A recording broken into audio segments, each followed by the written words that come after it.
তোমাদের সাথে আজকে শেয়ার করবো চিংড়ি মাছের মালাইকারি ঘরোয়া পদ্ধতিতে, নারকেল ছাড়া। আমি নারকেল ছাড়াই বেশিরভাগ করা হয়, সবসময় তো নারকেল পাওয়া যায় না। চলো দেখি আমি কীভাবে বানাই, সেটাই তোমাদের সাথে শেয়ার করছি। এদিকে চিংড়ি মাছটা ভেজে নিচ্ছি, আর এদিকে দাঁড়া এখানে একটু পেঁয়াজ, কাঁচা টমেটো কুচিয়ে নিয়েছি।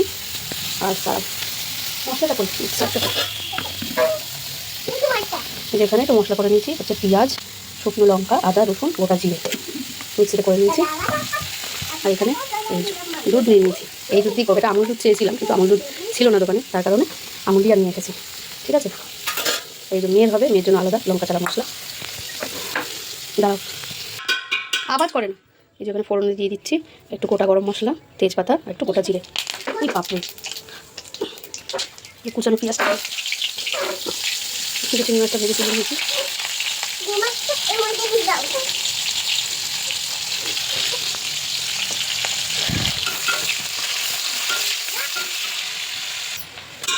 পেঁয়াজটা লাল লাল হয়ে ভাজা হয়ে গেছে, এবার দিয়ে দেবো মশলা। এই যে মশলাটা দিয়ে দিয়েছি, এবার একটু কষিয়ে নিই, তারপর আসছি। এই যে টমেটোটা দিয়ে দিয়েছি, আর সাথে দিয়েছি নুন আর হলুদ। লঙ্কার গুঁড়ো আমি এখন খাই না, যেহেতু শুকনো লঙ্কার গুঁড়ো মানে পেস্ট করে দিয়েছি, সেই জন্য আর আলাদাভাবে লঙ্কা গুঁড়ো দিয়েছি। এই যে এদিকে বাটিতে একটু জল বসিয়ে দিয়েছি দুধটা গুলবো বলে। মশলাটা মোটামুটি কষানো হয়ে এসেছে, এবার চিংড়ি মাছটা দিয়ে দেবো।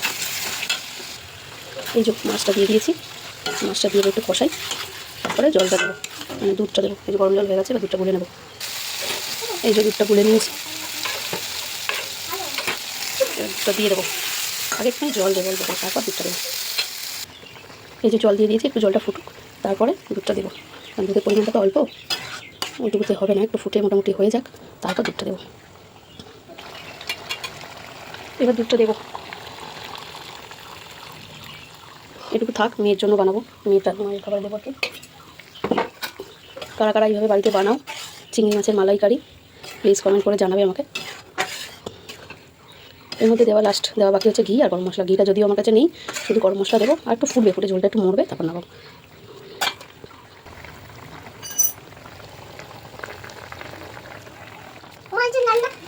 এবার দেবো হচ্ছে গরম মশলা, গরম মশলা দিয়ে নামিয়ে নেবো।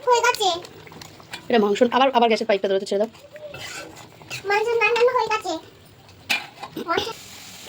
এই যে ফাইনাল লুক, একটু ঝোলঝোলি করে দিয়ে এটা বসে যাবে, সেই জন্য একটু ঝোলঝোল নামিয়েছি।